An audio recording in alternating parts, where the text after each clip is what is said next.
Hi, ಇವತ್ತು ನಾವು ಮಸಾಲೆ ರೈಸ್ ಹೇಗೆ ಮಾಡೋದು ಅಂತ ನೋಡ್ಕೊಂಡು ಬರೋಣ. ಅದಕ್ಕೆ ಬೇಕಾಗಿರೋ ಸಾಮಗ್ರಿಗಳು ಎಲ್ಲ ಇಲ್ಲಿದ್ದಾವೆ ನೋಡಿ.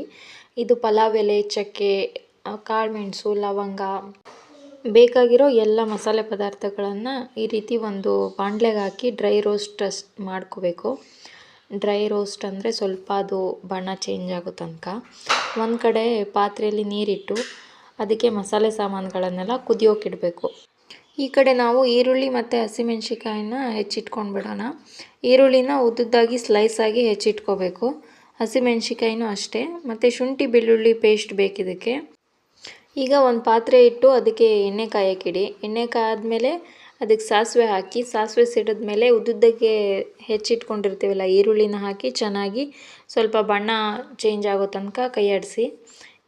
ಈ ಕಡೆ ಡ್ರೈ ರೋಸ್ಟ್ ಮಾಡಿರೋ ಮಸಾಲೆ ಸಾಮಾನ ಕುಟ್ಟಣಿಗೆಯಲ್ಲಿ ಹಾಕಿ ನಾನು ಕುಟ್ಕೋತಾ ಇದ್ದೀನಿ. ನೀವು ಹಾಗೆ ಮಿಕ್ಸಿಗೂ ಕೂಡ ತರಿಯಾಗಿ ಹಾಕ್ಕೊಂಡು ಇಟ್ಕೋಬೋದು.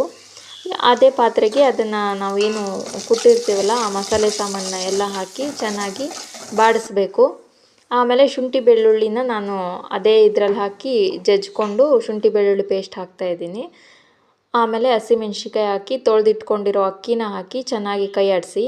ನಾವು ಈ ಕಡೆ ನೀರು ಕುದಿಯೋಕೆ ಇಟ್ಟಿರ್ತೀವಲ್ಲ ಮಸಾಲೆ ಸಾಮಾನೆಲ್ಲ ಹಾಕಿ, ಆ ನೀರನ್ನೇ ಅಕ್ಕಿ ಬೇಯೋಕ್ಕೆ ಯೂಸ್ ಮಾಡಬೇಕು. ಆ ನೀರನ್ನೇ ಹಾಕಿ ಅದನ್ನು ಕುದಿಯೋಕ್ಕಿಡಿ. ಆಮೇಲೆ ರುಚಿಗೆ ತಕ್ಕಷ್ಟು ಮೇಲ್ಗಡೆ ಉಪ್ಪು ಹಾಕಿ ಚೆನ್ನಾಗಿ ಬೇಯಿಸ್ಬಿಟ್ರೆ ರೆಡಿಯಾಗುತ್ತೆ ನಿಮಗೆ ಮಸಾಲೆ ರೈಸು.